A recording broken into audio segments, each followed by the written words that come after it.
Sa isang press conference, ibinahagi ni Marco Romas na mahalagang magtanong ng permiso sa mga tao lalo na kung gagawa at masasama ito sa balita.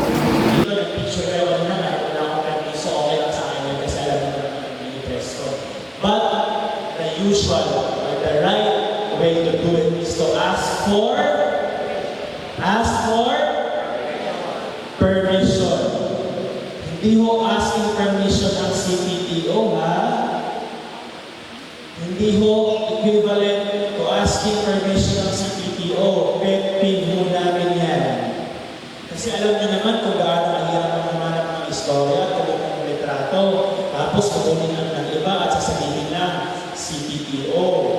Sinasabing bilang campus journalist ay kinakailangan alam ang ganitong bagay upang mas malaki ang tsansa na makatotohanan ang ginawang balita.